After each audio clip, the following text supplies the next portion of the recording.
my baby, my Valentine, yeah. Boy, now you done making my temperature that rise. If you leave me, I go die, I swear. You are like the oxygen I need. Hi guys, my name is Noni Matikela. Welcome to the Noni M podcast. So today I want us to talk about the Gauteng Taxi Violence Task Team Failures B. Guys, the reason we are touching on that is because you know that Sispet and Unjabulo were dealing with that in some of the lives that they did. But what caught my attention is Advocate George Baloyi, who is currently the lead prosecutor on the Senzo Meyiwa case. Aibo, that's the reason we are doing this video, because I'm feeling like, man, you are so two-faced. You are so two-faced, say, because now where in the commission you gave evidence and you said some real shocking things there, and then those things are the same things that happened in the Senzo Meyiwa case, but what he said there and what he is doing now are not together. They are not together, and he expects us to accept it like that as the public. So there is that report that they were busy reading, but I like that it's not just the reports, because there is an article on Times Live from 5th October 2020. 5th October 2020 by Mpumzi Zuzile. I'm going to read that article because it's talking about that report that is not unconfidential, that is available to the public. It's not confidential at all. People can get it from these government sites and stuff. Anywho, Mpumzi writes, Gauteng Taxi Violence Task Team's failures laid bare at commission. Investigators could not find 178 of 505 active case dockets inquiry hears. The inefficiency of detectives is one of the reasons the Gauteng Taxi Violence Task Team has not been truly effective. This was testimony at the Commission of Inquiry into Taxi Violence in Gauteng on Monday. The commission heard from the task team how a litany of challenges within the system and detectives' inefficiency was hampering successful prosecutions and conclusions of cases. The task team has 505 active cases dating back to 2012. More than 600 cases have been closed due to convictions, the cases being withdrawn or they have been closed. Reasons: due to convictions. 1, 2, the cases being withdrawn or witnesses no longer being willing to testify. The task team commander, Lieutenant Colonel Mohammed Bayat. Do you remember Bayat, the guy that came to the Senzo Meyiwa case to do some evidence regarding the gun? Isn't that the one? Considered to the commission that one of the challenges facing his team was a lack of resources. He said the team had just 12 members until they received new members on Thursday last week. And this is what he says: we are at least better off now since Thursday. When we received 20 new members and 8 from the old team have been placed in other units. That's what Bayat said. Okay. The commission's evidence leader, Hendrik Potgieter, presented to the commission 25 findings in relation to how the task team has failed to manage taxi violence cases.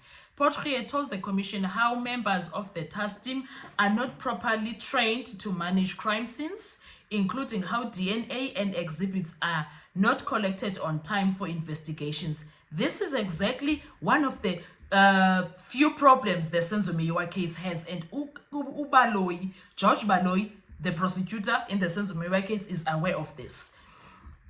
Potgieter told the commission that the task team sometimes fail to attend to a crime scene accordingly. Same problem also for the Senzo Meyiwa case. In some cases, fingerprints are not collected and CCTV evidence is also not collected and used in cases, he said. Fingerprints, that's what was the issue even then on the Senzo Meyiwa case, if you remember.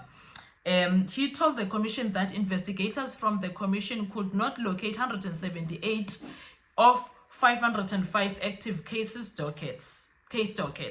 Bayat was unable to state why and suggested they could be they could be with investigating officers. The findings, Potgieter said, were sampled from the active cases by Commission's lead investigator, General Vinesh Muno, a retired police general investigating taxi violence in Gauteng. The Commission heard how overloaded the investigations officers were, with one officer handling as many as 70 cases. Bayat conceded to all the findings and attributed the problem to lack of resources. We have a problem of vehicles. In some cases, vehicles are old and spend a lot of time for repairs, he said. He attributed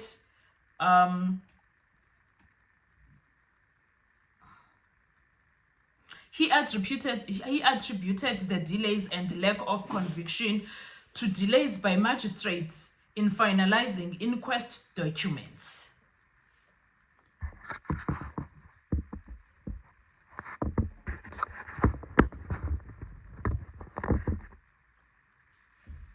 Okay.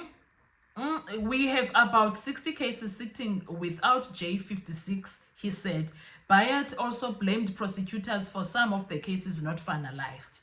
He said that sometimes witnesses disappear and others refuse to testify. We had instances where witnesses were afraid to go into witness protection, he explained. He also blamed the security companies appointed by taxi associations as the cause of the taxi violence escalations. He said they have identified about 4 security companies involved in taxi violence, all based in KwaZulu-Natal. We have arrested a few security people and some have been convicted, he said.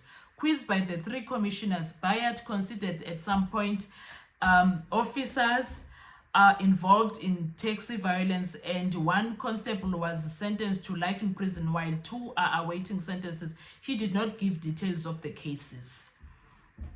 He said they discovered that Metropolis and SEPS firearms were used in some of the taxi violence. Bayat said most of the hitmen are from hostels which they used for planning and hiding after committing the crimes. Naiva guys, izinto.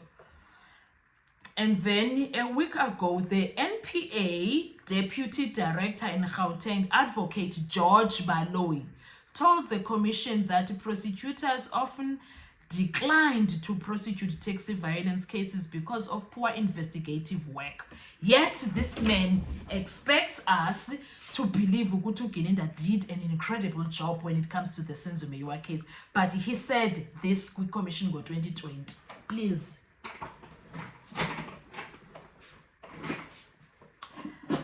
This man expects us to believe that Ugininda has done an incredible job after doing a work job for the taxi violence. But he expects the entire country to believe that he has done a great job. Come on now. Baloyi said the longer it took for a witness to testify, the harder it was to get a conviction. Also, there was always the possibility of the death of witnesses.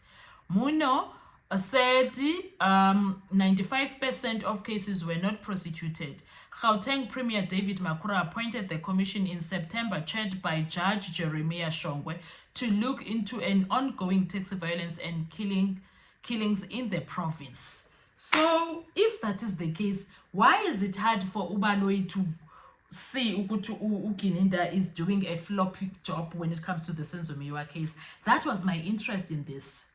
That was my interest. Anyway, what are your views when it comes to this? Let's talk in the comment section. I want to hear, what do you think about this?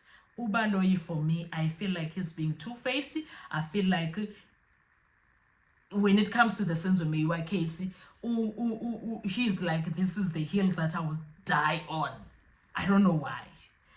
Thank you so much. I'll see you on our next video. Bye-bye.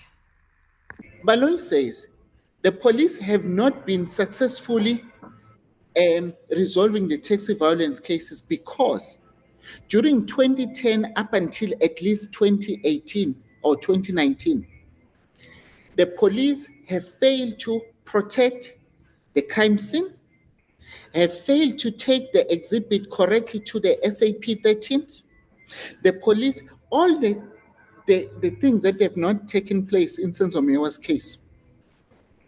It's part of the things that Advocate George Baloyi is on record testifying, telling the court that these are issues that they were not able to resolve because the police have failed to preserve the crime scenes. They failed to do the proper crime scene analysis so that the cases would do. Amongst other things, is bullet exhibit that are not collected correctly. It becomes a problem for ballistic section to do this investigation. I want to ask you So- one question. Yes, Our please. time is running out. Are you telling me now that Advocate George Baloyi might also have met with Mujiako before this? They're all lawyers. They may have crossed paths. So now then the link, it even, remember last time we said the link was at the police on the crime intelligence. Now, when we look at the court record, if Brigadier Gnina, what he said is the truth in court, that he was amongst the key people to establish, then who will be the stakeholders of the committee? Isn't it MMC from each metro and their advisors? Yes. So advisor of the MMC of the city of Johannesburg will have been who? Giaco. Mujiako. Survive, I'll be on